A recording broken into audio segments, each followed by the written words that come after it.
Nakaipon ang isang lalaki sa tip box ng 25,000 piso. Pero ang mga tigli-500 pisong perang papel na inipon, inanay.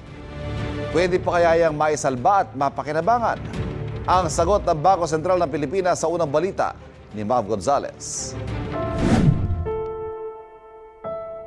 Pera na inanay pa. Lumong-lumo ang uploader ng video na ito dahil magpapasko siyang walang ipon. Ang itinabi kasi niyang tigli 500 pisong perang papel, nagkasira-sira dahil sa anay. Kwento ni Cirilo Bitang, 1 taon niyang inipon ang 25,000 pesos. Itinago niya ito sa isang tip box na gawa sa kahoy at inilagay sa locker. Chinek pa niya ito noong huling linggo ng November, maayos naman ang pera. Pero nang tingnan niya ulit noong December 19, inanay na ang ipon niya.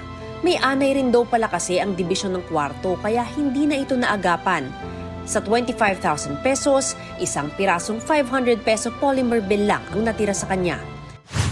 Itinuturing ng Bangko Sentral ng Pilipinas na mutilated banknotes ang perang gaya kay Cirilo. Ang mga mutilated banknotes ay ang mga klase ng pera na sira-sira katulad ng nasunog, inanay o nginat-ngat ng aso. Pero pwede pang maisalba ang ilang nasirang pera.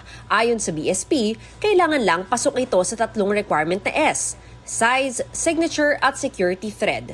Ang size ay kailangang may natirang 60% o 60% ng nasirang pera.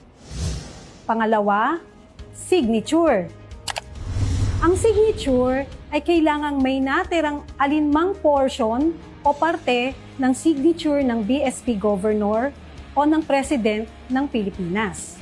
At pangatlo ay ang security thread na kailangang nakikita sa sirang pera.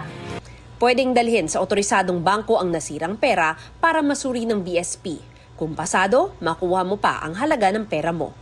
Ito ang unang balita. Mav Gonzalez para sa GMA Integrated News.